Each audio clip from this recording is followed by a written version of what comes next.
Yeah, right. Now, when I first moved out of the stall, the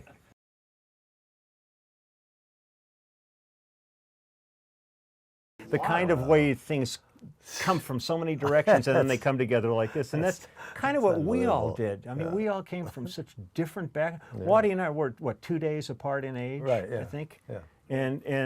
And come from very different backgrounds, yet we're almost the same person on certain levels. And when we got together, there was like that instant connection, both emotionally and musically. Yeah.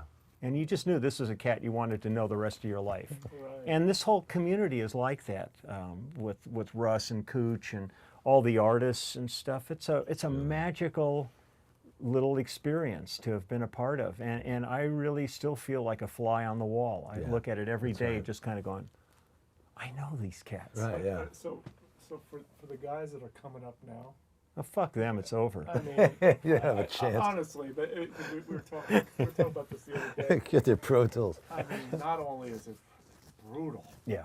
but everything that you guys have been talking about, that magic and that community. Well, and that I mean, that's community I wouldn't is say gone. not going to be there, but it's just totally different. It's a different world. The blueprint that we came up through doesn't exist That doesn't anymore. exist, It's like I do some I'm not a clinician, but I get called to go like to Llama out here in LA and different places and do like talk to like a graduating bass class or something. And these guys will say to me, they go, how can we do what you did? And I go, it's the easiest thing in the world. I said, you go out to your dad's garage, get a machine, and you set it for 40 years ago.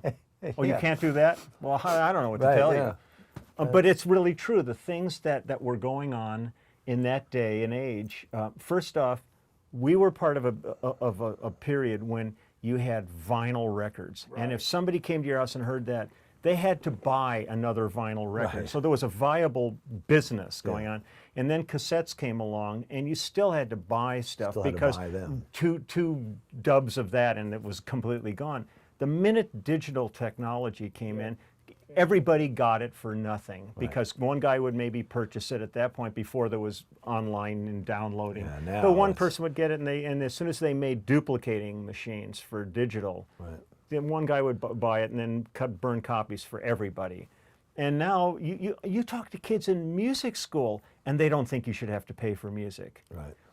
It's really Excuse it's the me? Wild West now. Yeah, but I look at them and I go, I don't understand an aspect of it. Like when you see like a band on MySpace, I'll talk to these guys and they'll go, we got like 600,000 hits on our song.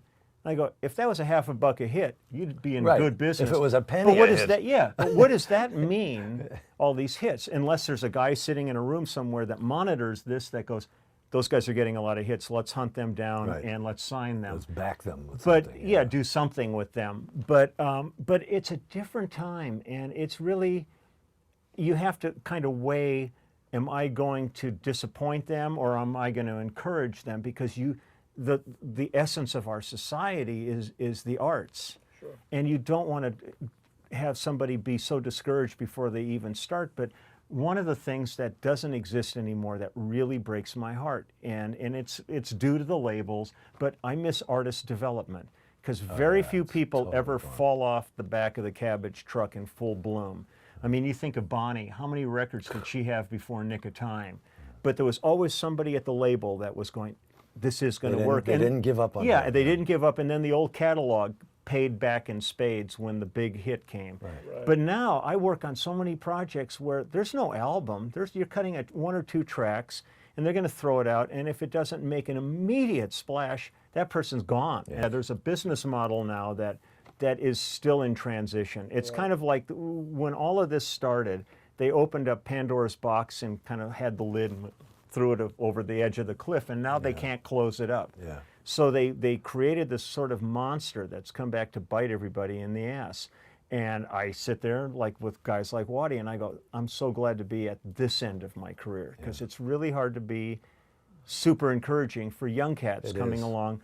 But somebody's going to figure it out, and it's going to work. But it's never going to be what it was. And one of the things I've tried to always be cognizant of is don't become an old fart in this. I mean, I'm still open to any music that comes along, And I can and I don't fault the Justin Biebers or any of these guys. Man, anybody that can make it in this Anybody who business, gets over deserves go to. for it. Yeah. Go for it. Right.